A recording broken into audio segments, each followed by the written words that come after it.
हमेशा की तरह आज भी हम लोग अपने सेशन की शुरुआत करेंगे और सेशन की शुरुआत में आज हम लोग क्या करेंगे कि देखेंगे कौन से क्या किस तरीके की चीजें बन रही हैं, ठीक है ना। तो पहले क्वेश्चन ला दें। अरे यार वो नहीं मैंने चूज किया, एक सेकेंड रुक जाओ, एक सेकेंड जरा सा रुक जाओ। मैं ये वाला नोट वाला पेन तो ले लूं। वो नोट वाला जब पेन रहता है ना तो थोड़ा लिखने में मोटा रहता है तो उससे आसान हो जाता है, ठीक है, तो उससे आसान हो जाता। चलो पहला क्वेश्चन, हाँ अब आंसर करना शुरू करो लला। संविधान सभा में महिला सदस्यों की संख्या कितनी थी? संविधान सभा में 7 सदस्य थे। नहीं गुरुजी गड़बड़ मत करिए, 7 सदस्य हुआ करते थे ड्राफ्टिंग कमेटी में, ठीक है ना। ड्राफ्टिंग कमेटी, ये जो ड्राफ्टिंग कमेटी बनी थी उसमें थे 7 सदस्य। फिर 33 सदस्य, 15 सदस्य, 26 सदस्य। अगर लल्ला हम लोग बात कर लें कि नहीं सर कितने में किसके कितने सदस्य हुआ करते थे, तो एससी सदस्य हुआ करते थे आपके 26 और एसटी सदस्य हुआ करते थे संविधान सभा में 33। Right answer 15। राइट आंसर क्या बन जाएगा? 15 बन जाएगा, ठीक है ना, याद रहेगा। अच्छा गुरुजी अगले क्वेश्चन पे आते हैं, अगला देखते हैं। विश्व का सबसे छोटा लिखित संविधान किसका है? विश्व का सबसे छोटा लिखित संविधान बताओ बताओ किसका है? सर अगर आप दक्षिण अफ्रीका की बात करेंगे तो 253 अनुच्छेद हैं। कनाडा की बात करेंगे तो 147 अनुच्छेद हैं। भारत की बात करेंगे तो जिस समय लिख के मिला 395 अनुच्छेद हैं। और अगर इन सिमिलर वे तुम किसकी बात कर दोगे? ऑस्ट्रेलिया वालों की, जो जहां से हम लोग कॉन्करेंट लिस्ट लिए हैं, तो इनके पास 128 अनुच्छेद हैं। मैं आपको बताऊं ये अनुच्छेदों की संख्या है लल्ला, किसकी संख्या है? अनुच्छेद की। अनुच्छेद, ये भी अनुच्छेद। अब तुम इनके जानते हो कितने हैं? 7। अमेरिका के अनुच्छेद में मात्र और मात्र 7 आपके क्या हैं? 3 तूफान मतलब अनुच्छेद हैं। अब तुम खुद से सोच लो कि कैसे क्या क्या चीजें हैं। तो राइट आंसर इसका क्या बनेगा सर? C option America. आज पता है कल मेरा 11 तारीख वाला सेशन है, मैं आज थोड़ा हड़बड़ाया हुआ हूं, मैं आज थोड़ा परेशान हूं, मैं आज थोड़ा बहुत अच्छा। अरे यार तुम तो बहुत अच्छे आदमी निकल गए यार। जिंदा रहने के लिए दोस्तों की बहुत जरूरत होती है, और अगर दोस्त हो तो फिर मतलब जिंदा तो आदमी रह ही लेगा, ठीक है ना। चलो शुरुआत करते हैं, ठीक है ना, शुरुआत कर देते हैं इस चीज की। ठीक है, हो गया दोस्त। हाँ अब तुम बताओ क्या कैसे बनेगा? हाँ वहां वो ले लो, ठीक है। अरे हमारे मित्र आ गए थे। राष्ट्रपति की पदावधि किस अनुच्छेद में है? राष्ट्रपति की पदावधि, देखिए सर बारी बारी से बात करेंगे। इसमें क्या है? राष्ट्रपति की योग्यताएं कि सर ये मतलब अरे यार हट, योग्यताएं, ठीक है ना, योग्यताएं। अनुच्छेद 56 क्या वो राइट आंसर है? हाँ गुरुजी, राष्ट्रपति पद की पदावधि कि 5 वर्ष तक जनरली वो अपने पद पर बने रहते हैं। कार्यपालिका का प्रमुख, राष्ट्रपति कार्यपालिका का प्रमुख होता है। कार्यपालिका की जो शक्ति होती है वो इसके बारे में दिया हुआ है। और अनुच्छेद 54 में अगर तुम राष्ट्रपति के चले जाओगे तो राष्ट्रपति को चूज करने के लिए कौन कौन निर्वाचक मंडल हैं ये दिया हुआ है, निर्वाचक मंडल। वहीं लल्ला 59, 60, 61, 59 में राष्ट्रपति के पद की शर्त, 60 में राष्ट्रपति का शपथ और 61 में राष्ट्रपति के ऊपर महाभियोग है, ठीक है ना, महाभियोग की बात की गई है। मैं आपको बताऊं आपका पेपर किसी भी साल हो, लिख के ले लेना कि राष्ट्रपति के आर्टिकल आते ही आते रहते हैं कि राष्ट्रपति के ये संबंधित जो आर्टिकल हैं। तो अगर तुम रट लिया, अब कौन सा और पूछ सकता है? आर्टिकल 143 जो चीफ जस्टिस ऑफ इंडिया से सलाह लेता है, आर्टिकल 72 जो क्षमादान देता है, आर्टिकल 108 दोनों सदनों की संयुक्त बैठक को बुलाता है, ये राष्ट्रपति से रिलेटेड इंपॉर्टेंट आर्टिकल है। आर्टिकल 52 भारत का एक राष्ट्रपति होगा, ये है, ठीक है ना। तो चलिए अगले क्वेश्चन पे जाते हैं। राइट आंसर क्या हो जाएगा? B option. विधान परिषद का गठन किस अनुच्छेद में है? विधान परिषद का गठन। अच्छा मैं एक बात बताऊं, आज गुरु पूर्णिमा है और आप लोगों में से बहुत सारे लोग गुरु पूर्णिमा की बधाइयां दे रहे हैं, लेकिन आपको भी गुरु पूर्णिमा की बहुत सारी बधाइयां, क्योंकि आपसे भी मैंने बहुत कुछ सीखा है। और हर वो व्यक्ति जिससे आपने कुछ सीखा है वो आपका गुरु है। वैसे मैं अपना व्यक्तियों में गुरु एपी सिंह सर को मानता हूं, और ओवरऑल मैं अपने जीवन में जिसको अपना गुरु मानता हूं उनका नाम है विश्वनाथ। ये कौन है गुरु जी? अरे बाबा विश्वनाथ बनारस में। तुम लोग आज देखो, ये देखो, जय श्री राम। आज हम दिन भर, जैसे अड्डा के उसमें रहना पड़ता है, आज गुरु पूर्णिमा था तो दिन भर जय श्री राम पहन के टहल रहे थे। वो तो तुम लोग का लेक्चर लेना था तो हम कह चलो भैया वर्दी में आ जाओ, नहीं तो व्यवस्था ऐसी ही थी। इसका बताओ, ठीक है ना? विधानसभा का, अच्छा ये सर राइट आंसर है ये। इस अनुच्छेद में है विधानसभा का गठन, विधानसभा का गठन। जैसे कि इस क्वेश्चन में पूछा था कि विधान परिषद, एक्चुअली वो राज्य जहां विधानसभा, Vidhan Parishad, legislative assembly, legislative council दोनों होते हैं, उन्हें हम द्विसदनी व्यवस्था या फिर बाइकैमरल स्टेट कहते हैं। तो अगर आपसे बात करें, जैसे अनुच्छेद 169 जो बच्चे कह रहे हो, लल्ला तुम सही हो, लेकिन जानते हो अनुच्छेद 169 में क्या है? विधान परिषद, विधान परिषद का सृजन करने की शक्ति किसी राज्य में और विधान परिषद को समाप्त करना, ये दोनों दिया हुआ आर्टिकल 169 में। और 164 में तो सीएम की नियुक्ति की बात की गई है ना, कि सीएम की नियुक्ति राज्यपाल करेगा, ये दिया हुआ है।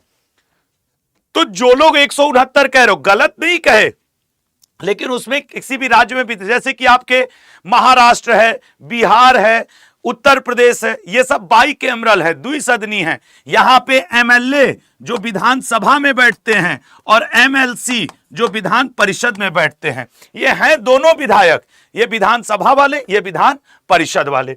तो राइट आंसर क्या हुआ सर? अनुच्छेद 171। अगला, प्रथम पिछड़ा वर्ग आयोग की अध्यक्षता।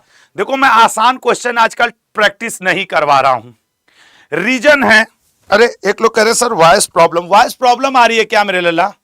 वॉइस प्रॉब्लम सर, आपकी 6 महीने की करंट अफेयर्स की बुक कब आएगी? विनीत भैया कल सुबह आएगी।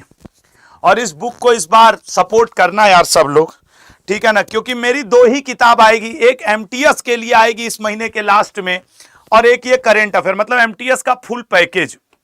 और करंट अफेयर तो आप जान ही रहे हो, नेशनल इंटरनेशनल सब है उसमें, इवन बिहार का भी, यूपी का भी, सब करंट अफेयर डाला हूं।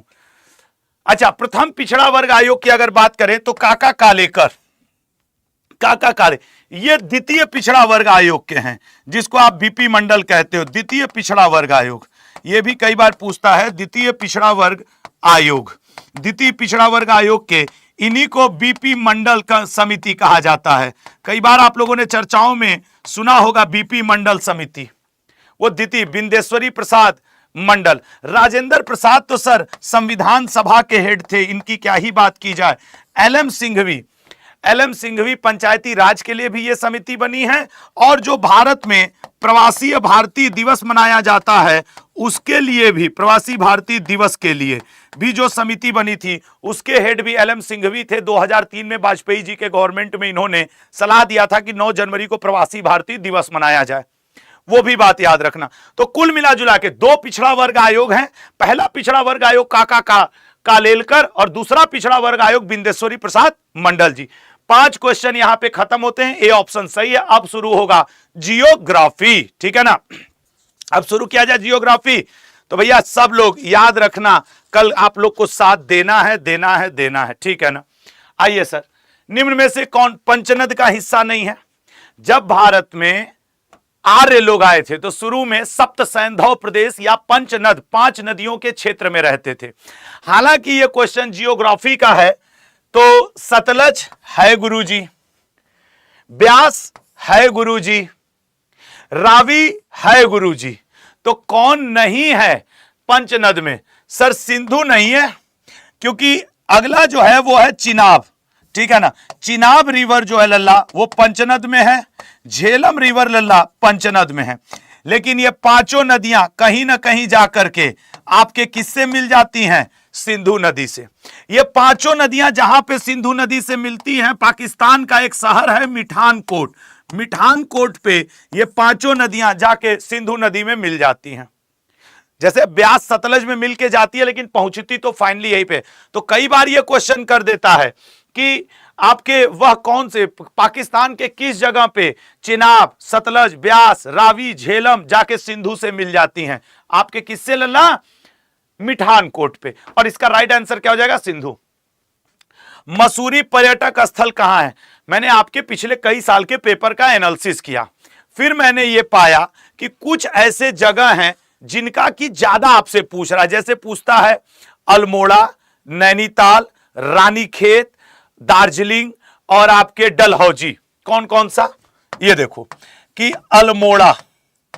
अल्मोड़ा पूछता है, नैनीताल किस हिमालय में पड़ता है ये पूछता है, डलहौजी पर्यटक स्थल ये पूछता है, मसूरी एक ये पूछता है, रानीखेत ये पूछता है।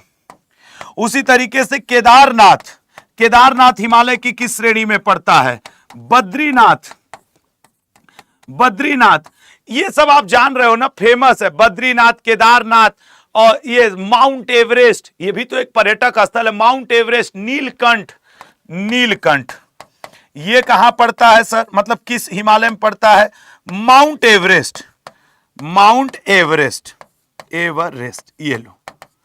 मैं सच कह रहा हूं, आप अपना पेपर पता नहीं कितना प्रीवियस ईयर देखते हो कितने, ये सब पूछता है कि हिमालय के किस हिस्से में पड़ता है।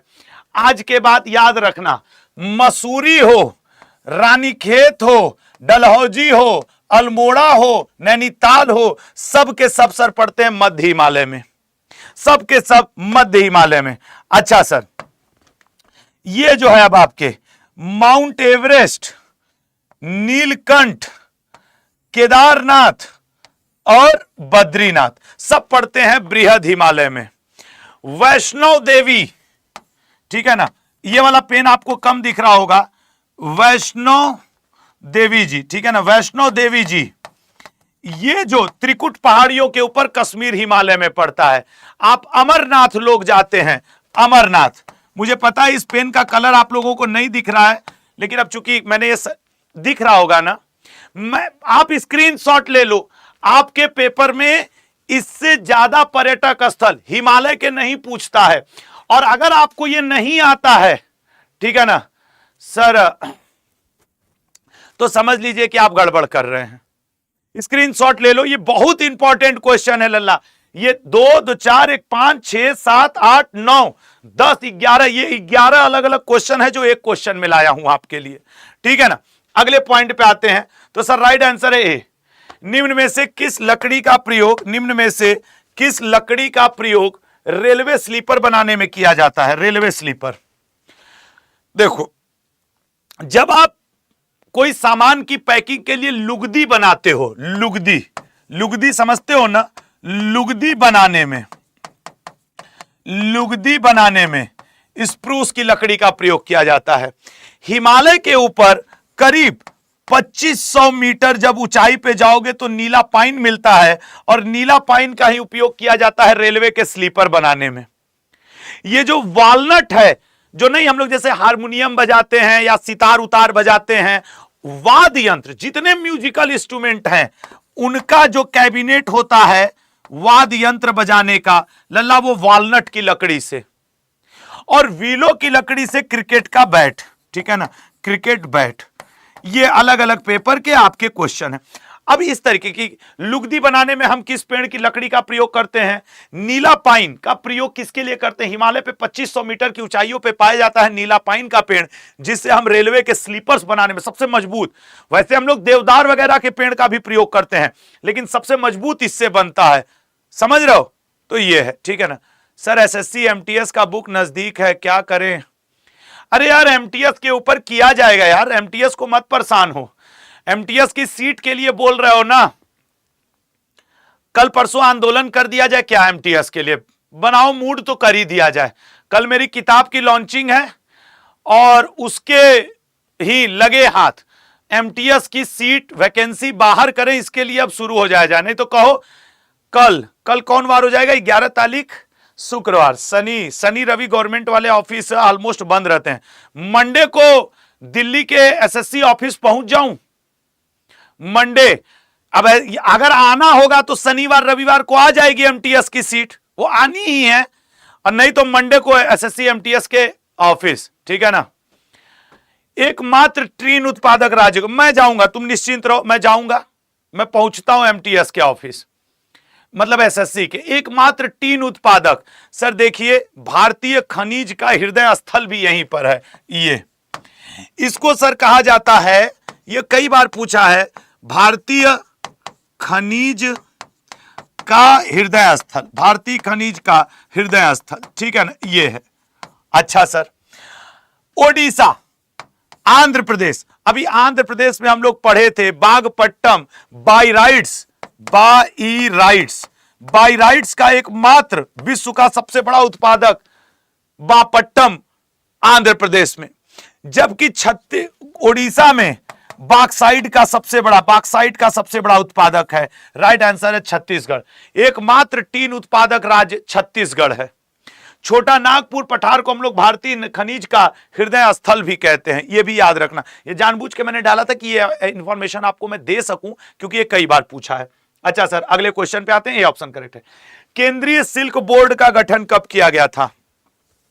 केंद्रीय सिल्क बोर्ड, देखो हस्तकला, हथकरघा, कुटीर और सिल्क, ये चार ऐसे बोर्ड हैं जो जैसे चाय बोर्ड, कॉफी बोर्ड, चमड़ा बोर्ड, सिल्क बोर्ड, कुटीर बोर्ड, हथकरघा बोर्ड, हस्तकला बोर्ड, ये 8-10 बोर्ड आपको रटे होने चाहिए जबान पे कि इनका हेडक्वार्टर कहां है, इनकी स्थापना कहां है। जैसे अब ये मेरे लिए एकदम मतलब कई बार आप लोग को बताया होगा, पता नहीं आपको ध्यान है कि नहीं। देखो अखिल भारतीय, ठीक है ना, अखिल